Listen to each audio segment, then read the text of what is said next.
Greetings from snowy, cold, dreary Nashville, Tennessee. I guess this weather, as excited as I am to see the sun, gives me more time to read and bake and eat.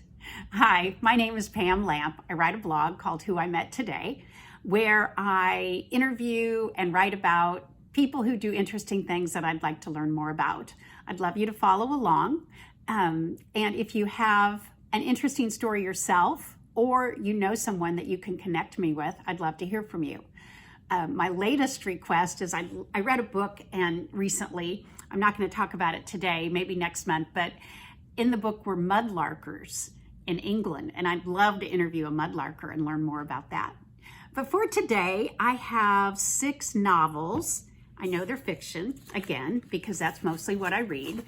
And a lot of people kind of poo-poo fiction. They think, oh, I'm not going to read a book unless I can learn something from it. And I beg to differ. I think all of these books gave me something to ponder and think about. In reading them, I learned about war criminals and a woman who rocked the British monarchy and music and other things that you'll see as we move along. So the first book I want to talk about is by Kate Quinn, called The Huntress. And it's kind of a commitment, but I think you'll really enjoy it. Kate Quinn is one of my favorite authors. She wrote The Alice Network, which some of you may have read, and my favorite book of last year, The Rose Coat, which I absolutely loved. And in this book, we face a woman, or we meet a woman, and we have to wonder if she could really have done all the evil things that she is suspected of. The novel dives into the fascinating background of the Soviet all-female bombing squad during the war, the open-air cockpits they flew in, the number of runs they made a night. They were called the Night Witches. Talks about prosecuting war criminals. I just thought it was very interesting, gave you something to learn, historical fiction, which is pretty popular right now. So take a look at that. The next book is called Songs in Ursa Major. It's by Emma Brody. Another person I'd love to interview, by the way, is a book cover designer. So if anyone of you are book cover designers or have access to one, please, I ask you to reach out to me. I just think that would be interesting to see what kinds of things go into book cover designs. I'm always intrigued by them. Anyway, I live in Nashville, and a fun thing to do, if you've ever been here or you plan to visit, is to go to a songwriter's night. We have them all over the city, and the typical profile is that 3 songwriters sit at the front of the room, strumming their guitars. They take turns playing songs they've written, and they tell the story about the song. And you may be listening to a #1 song, and you don't realize it until a little way in, because it's just the songwriter strumming their guitar. It's unproduced. It has no fancy bells and whistles, but it's just really interesting to hear about these amazing people and how the songs came to be. So this book, Songs in Ursa Major, is loosely based on the Joni Mitchell, James Taylor relationship. I've always been a huge fan of James Taylor, and takes readers back to the 1970s. Janie is a rising singer-songwriter, and Jessie is a rock star. Lots of drugs and heartache, etc. But the author I read came from a music family. So there's lots in the book about how records are produced, how songs are written, and I found that very, very interesting and learned a little bit. Taylor Jenkins Reid wrote a book a couple of years ago called Daisy Jones and the Six, which I bet a lot of you have read. I really enjoyed it. And I predict if you like that book, you'll like this one too. The next book is called The Last House on the Street by Diane Chamberlain. Don't have a copy of it here. I had never read a book by this author. She's written 27 novels, and I don't understand how. I've never heard of her, but wow. After reading The Last House on the Street, I will definitely be looking for more of her books. This one was told from dual timelines. That seemed to be kind of a popular formula right now.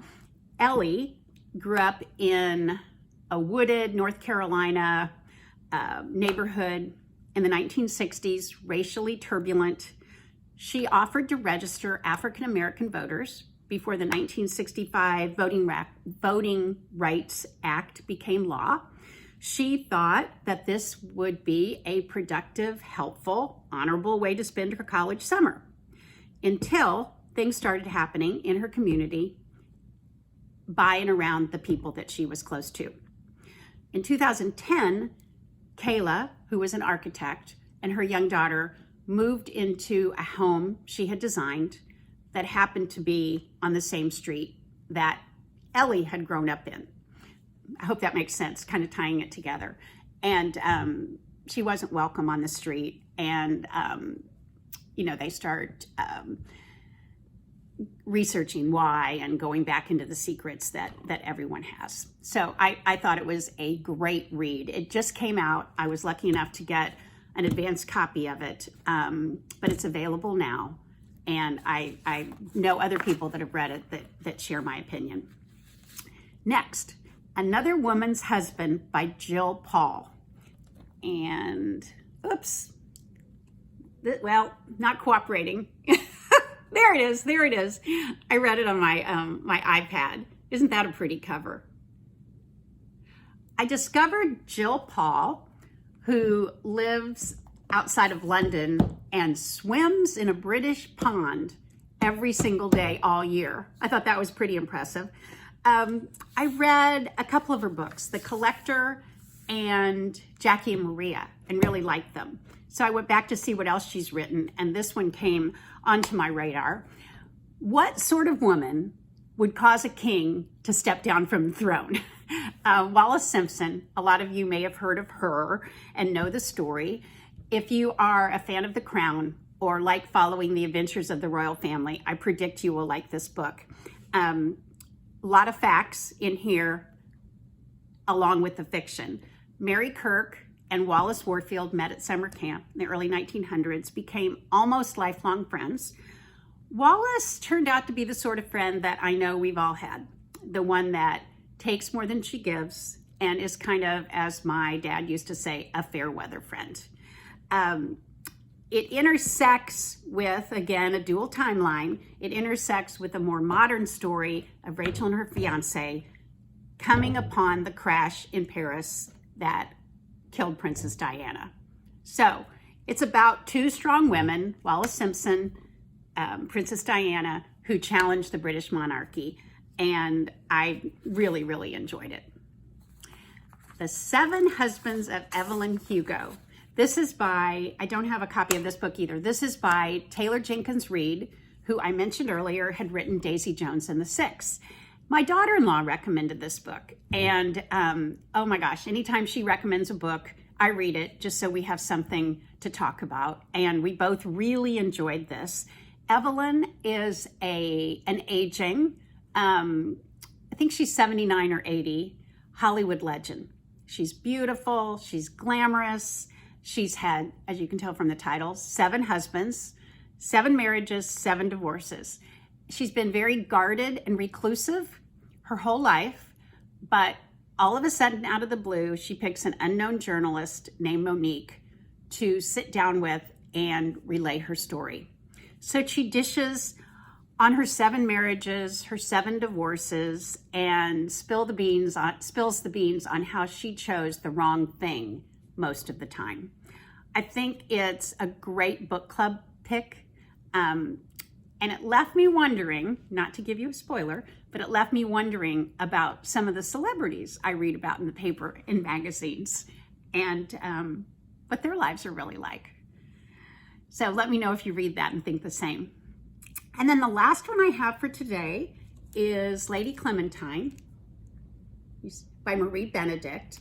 Marie Benedict is another one of my favorite authors. She takes stories of brilliant, strong, amazing women from history and tells their untold story, basically. She wrote The Personal Librarian, which was my other favorite book of last year. She wrote The Only Woman in the Room, which was about Hedy Lamarr. She wrote Carnegie's Maid. I would recommend those all. And this one is about Clementine Churchill and the influence that she had on her husband, who was, of course, the prime minister. And many wonder that if she hadn't had the influence she did, if the war would have ended differently. I thought it was a great read. And I know we all like different things, but I really hope you do too. So that's what I have for this month. I have a couple of thoughts about some articles in the near future. I'd like to do nonfiction books. I'd like to do picture books. I think a lot of us are grandmothers or caretakers, and there's a lot of great new modern picture books out there that I've come across and I'd like to share. And then thanks to a reader who wrote in, I'd like to do an article about different sorts of books. Of course, there's a traditional book, digital books, audio books, what platforms we can find them on, and large print books. Those can be hard to find. And thanks to that reader suggestion, I'm going to dig into that and share it with you. So thank you very much. And I hope you all stay warm and well.